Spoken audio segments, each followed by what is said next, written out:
I'm Cash, and welcome back to Cash Talks Football, where we break down all the goals scored in the Premier League. And today we're doing the debacle that's Manchester United against Newcastle.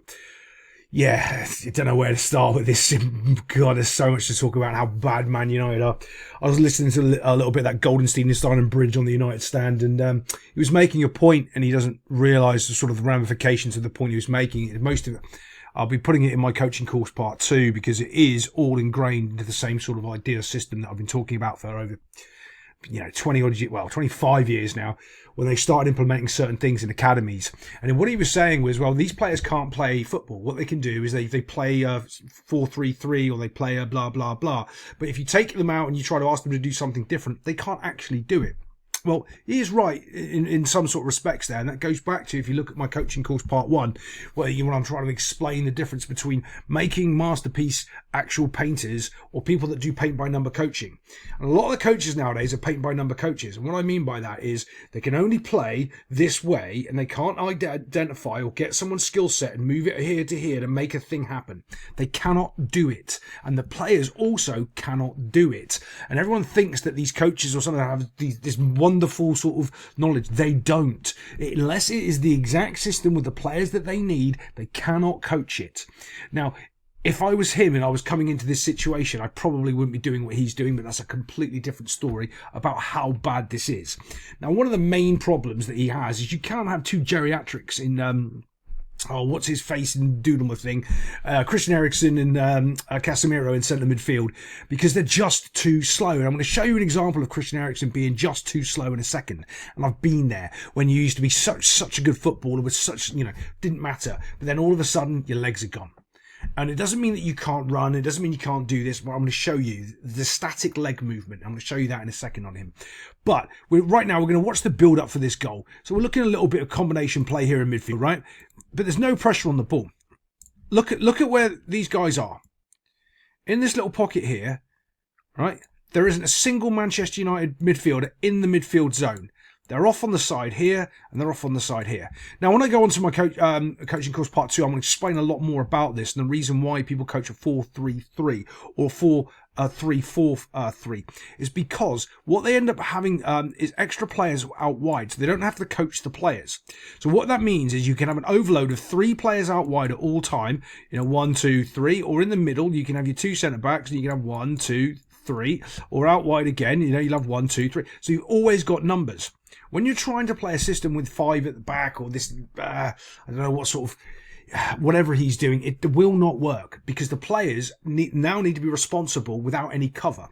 And that's okay when you're young and you're in your mid-20s and you're ready to go, but you can't have 2 people that are at the end of their career that both need help in the middle of the park like this. I mean, that's just basic coaching.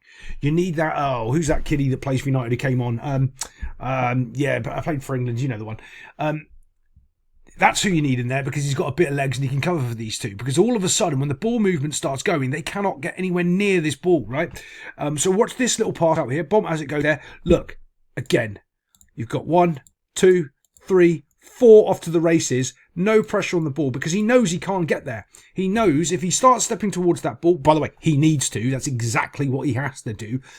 He's going to be caught out. So he can't go towards it because he's just going to get done. He can't stay there because otherwise he just gets to pick out a worldy pass to the other side of the field, which he does. And here's the problem with United again, right? So you've got 1, 2, 3, 4, 5 at the back and you still have space out wide. That is unacceptable. Now, I've only ever really played a back 3 of one team that we were absolutely amazing with, dominant, but that was due to the players, not the system. And remember, players win your games, not systems. It's always players. Players lose your games, players win your games. That's what it is. But remember when Martinez was, I think it was someone on TV, one of those idiots, I think it was a Carragher or a Neville, both stupid, doesn't matter. But they actually said, Martinez isn't going to be very good in the Premier League because he can't really have the height and, and the physicality to jump up and head the ball and actually be aggressive in the Premier League. Well, they were right. Unfortunately, the one time in their life, they're actually right. And we're going to see it from here, right? And this is the other problem with playing with 3 centre-backs. Well, he's doing his job, so there's no one to mark. He's kind of doing his job, and there's no one to mark. So He has to be responsible for him.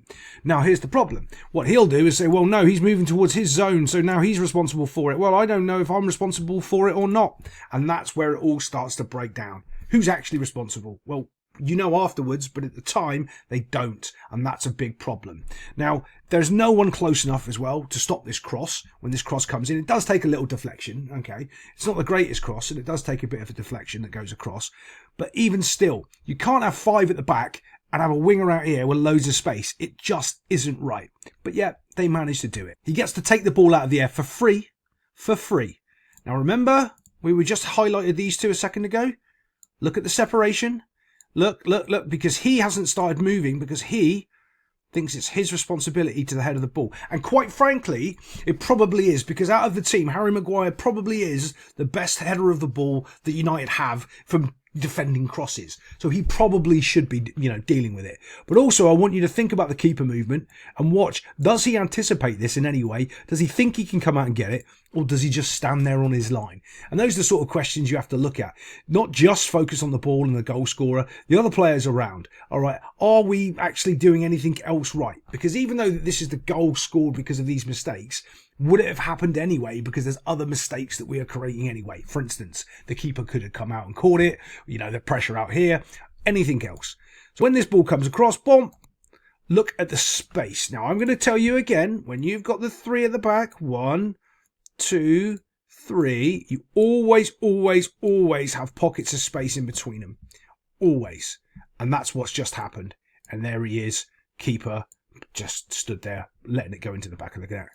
I think he's got to be on the take. You can't be this bad. And it just goes in, doof, into that pocket of space. That's important because it's going to come up again in another highlight we're going to show in a minute. Have a look. That's how bad it is, right? Middle of the goal, loads of space, completely unmarked. 1, 2, 3 centre-backs. Yeah. See, now it depends on the spacing and how they actually want to be played. Because if he's tucked in a little bit more, does that mean Harry Maguire's back in the centre line there? Or do they have roles and responsibilities like say, okay, I really cover the back post, I really cover the front post, and I cover the middle? Because if Maguire's meant to be covering the middle, he's not doing his job. So as much as this little Martinez kid, he can't jump high and do anything. Well, is he taking 2 steps too far forward? Because in my opinion, I think he has. He's overstepped where he needs to be, and he should have been headering and clearing this. But there's so many mistakes. It's like, where do you start? And without knowing their set plan of what they really want to achieve, you don't really know, unfortunately. But let's move it on. Okay, so this is that Christian Eriksen clip I was telling you about where your legs are gone. And this is just, I've seen this so many times as you get older and you play. What happens is you try to pull off a little bit of a skill and get away and make a pass. Your legs are concrete. You just can't move them fast enough. And watch what happens. As soon as you see it, you'll see it. So watch. He goes to make a little turn. He just can't get his legs, and the other guy's turned and gone. Now you can say, oh yeah, his body shape's a little bit wrong. It is. His body shape's a little bit wrong. But there's this thing that happens when you get older. Your legs, when you try to make those quick turns, they just end up standing still and you don't shuffle your feet quicker.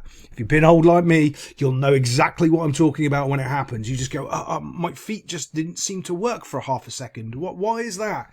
Yeah, and the other guys run off with the ball and they've almost scored down the other end, except for Isaac missed a bit of a opportunity, passed it to the keeper. Yeah, let's move on. Okay, so let's just talk about that midfield again because you've got 1-2, so there's no cover. So if there was normal way that they'd be playing with, in the modern game, because they can't coach football, would be with a 3, an extra player there. Okay, so you'd see that and you'd go, oh, okay, that makes sense. We'd have 3 midfielders there, so they can't just easily play a simple wall pass, put straight past us in midfield like this, which they can because there's no cover, because for some reason you've got 5 people on the back line. Now, of course, I think they're actually playing his Amrabat system wrong. I actually think that the left and right backs probably should be up here somewhere helping the midfield, or maybe these guys should be back more. I'm sure there's more to meets the eye here because this cannot be right. You cannot have 2 geriatric midfielders with no legs just getting passed around. Boom, simple. I mean, look how slow and walking pace that is. That's just embarrassing. And of course he can't go to him because there's a player behind him. So if he does, he just puts it into the space he's just come from. So he can't actually leave his space. Because if he moves forward to pressure it, he just puts it into the space behind him. Either this way, anywhere he wants. So he's caught in no man's land. Yeah, it's just... It's so bad. Like, you can't play systems when you don't have the certain personnel. You have to kind of mess it around a bit and go, right, we can play half of the system. We can only do this bit until we get these people in. Otherwise, we're just going to be done for. Because right now, they are done for. And again, I want to show you this. Look at this. Just as he's making the pass there, we've got 1, 2, 3, 4 United players, and they just pass straight through them. You've got 4 of them doing nothing. There isn't a single Newcastle player anywhere near these players, but yet that's where they all are. Yeah, the system's flawed and the players are flawed. Now, one thing that is happening with this system that he is playing, if anyone actually knows anything that's really going on with Manchester United, their team has been terrible for about 5 years. They have absolutely awful players, and they have done for a very, very long time. And they've always been sort of, hiding because they've been playing with a low, defensive unit, defensive line, and trying to counter on the transition and all that sort of stuff. And it's hidden how bad they actually are. Now they're individually accountable for where they're supposed to be, and you can really start to see how bad some of these Manchester United players are. Now, honestly, they're wearing a shirt that carries a lot of weight. They've got to put some respect on that shirt, and some of these Man United players are just not doing it. Okay, so if you look at the poor defensive line last time with United, where we had 1, 2, and Martinez was too far back, we have the exact same problem. Okay, I don't think he knows if he's supposed to be alongside there. I don't think they quite understand what they're doing. There is a difference, by the way, if he's already there, because he's 3-4 yards further back, and that does make a difference. So when the cross comes in, remember, there's only 1, 2 Newcastle United players, and there's 1, 2, 3, 4 United players. So it should be easy to defend, right? And you've got 1, 2, 3 over here. There's only 3 Newcastle players. This can't be a goal. But as the corner comes in, look what's going on. You've got 1v1 here with Harry Maguire on Isak doing a decent job. But look at the keeper's body shape, okay? That means he's pushing down. I don't know what he's doing. He's not standing strong. He's not being able... So what it really means, he's in a committed position. He can't actually change his... Like, he's down like this, right? So he can't actually step forward. He can't command the box. He can't come and catch the ball. He can't. He's just sitting there, ready to go left or right. Well, yeah, why? The ball hasn't even come in yet, and he's already made an action to actually try to do a save, which is... it's just poor. But this is where we're going to watch. This is what we want to look at. The example right here is as he just goes straight through the same gap and heads the ball in the goal, and not even really challenged by Martinez. Yeah, shocking, really. Man United have got a lot of work to do. And other than that, I'll see you next time on Cash Talks Football.